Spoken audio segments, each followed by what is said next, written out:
Good afternoon, YouTube. This is the Poacher coming from, like to call the dressing room here in my home. So, going over yesterday's events, I will say that yesterday, as a football fan, was the second most exciting day that you'll have in a 4 year cycle because you had two major finals for the two other big tournaments outside of the World Cup took place.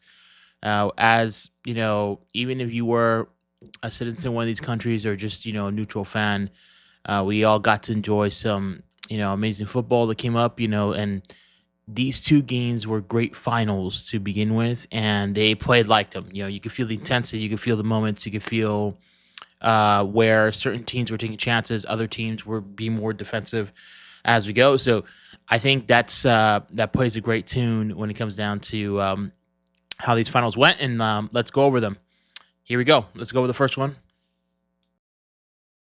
Yeah, as we begin to discuss about the first final we saw yesterday, it's a quite interesting contrast that the public, and I guess mainly people on in the U.S. I guess you could say on the difference between the competitions, where the Euro Cup looked more, I guess you could say, like flair and tactical, all that stuff looked great, and Copa America looked like it was just a straight up bar fight every single game, right? So two different styles of play, which is great.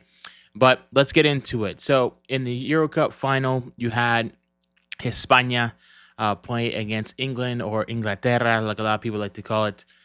And you had kind of an interesting matchup, right? So just to go over like the basis of it, England this whole tournament time, they've gone with more, defensive first. We'll take our chances, and then we'll make the proper adjustments that's needed.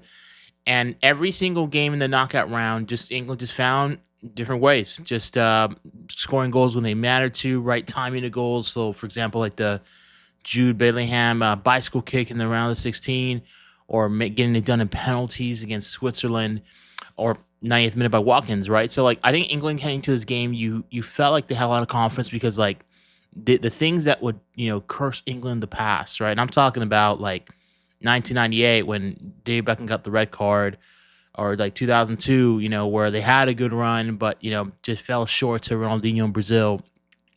Even to the point you can say, I think this was the key moment that VAR was invented, where they lost to Germany. I believe, if I'm not mistaken, that was in 2014, where I think, if I'm not, quote me if I'm wrong on this, I think it's Frank Lampard that had a header that hit the crossbar, went down. It looked like it was in. It would have tied the game up against Germany at that stage, and Germany ended up winning that match. So England, you can say, they had so much, you can say, going against him in the past. And then in the last 5 years, you start seeing these little wins. And, as we go into 2021, finals at Wembley, they lost in PK. So you just felt like, they just kept getting over little humps, right? And eventually they'll get to the top.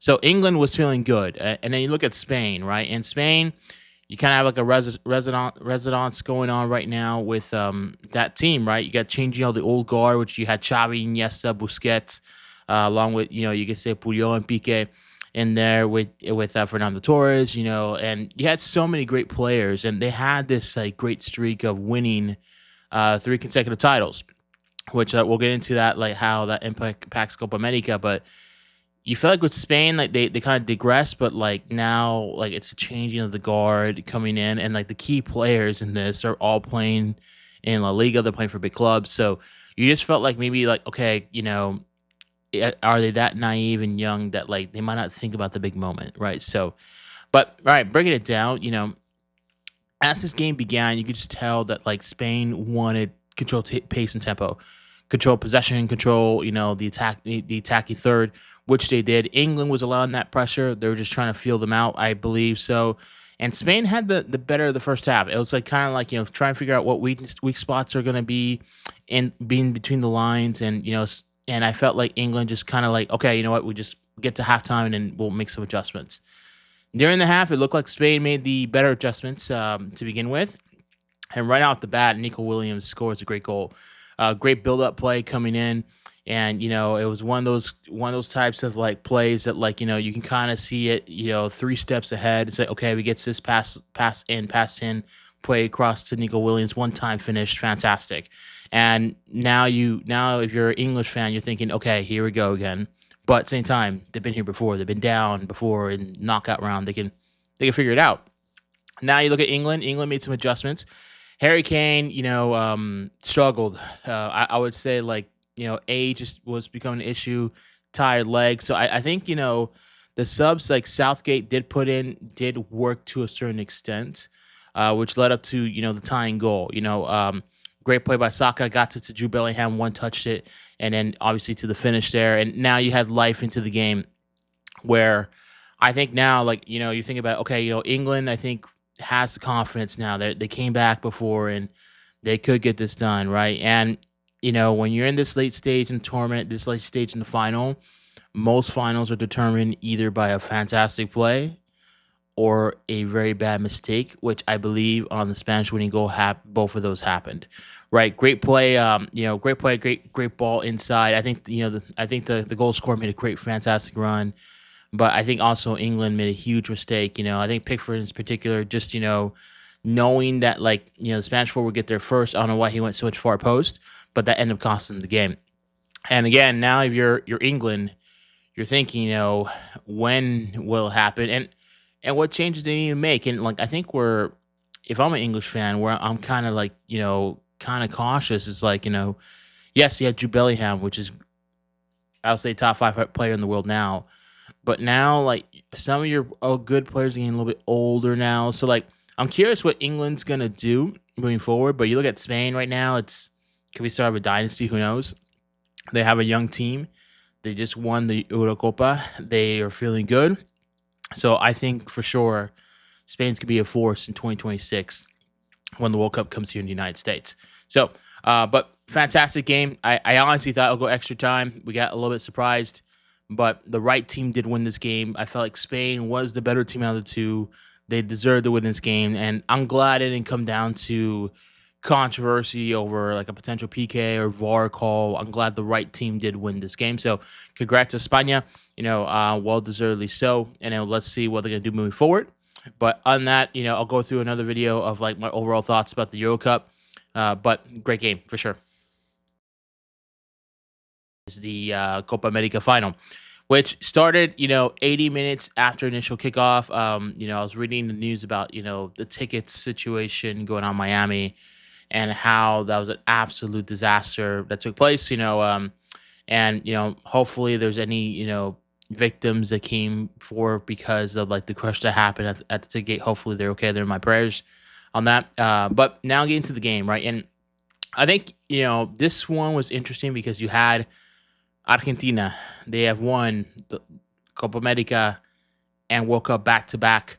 They were definitely you could say like the big boys in the room. And you just feel like, like their whole like path to the final, they never really got tested. Yeah, Ecuador, okay, they went to PKs, but they were dominating that game, and Ecuador got to go late, and they kind of like did not want to put themselves in that position, but they did and ended up winning the game. Canada, I just felt like, same thing, cruise control type of thing. So like Colombia was a really good first test for them. And it's interesting it happened in the final, right? It should happen like, someone in the group phase, but but Argentina's there, right? You got to play who's in front of you, and Argentina got to where they need to go. Colombia was an interesting story because I think Colombia, they have this unbeaten streak of 28 games. They have beaten pretty much the best teams outside of Argentina that are going to represent the Copa America, right? They beat the U.S. 5-1, handily in a friendly. Then I think, as like, yeah, they tied Brazil, but like I was at that game at Levi's Stadium, and Colombia looked like the better side, for sure. Beat Uruguay in the process. So I just felt like, maybe this is Colombia's time. Colombia just have all the momentum. They've beaten the good teams, battle-tested, and like I said, they have the crowd. Colombian fans were everywhere, I remember as well, watching on TV. So I felt like Colombia, this was their time. Like, it just felt like destiny, right? Like, like Colombia was playing so well, and they had everything going for them. And this is it. They haven't won a title of anything since 2001, and this could happen for Colombia. This could be awesome, right?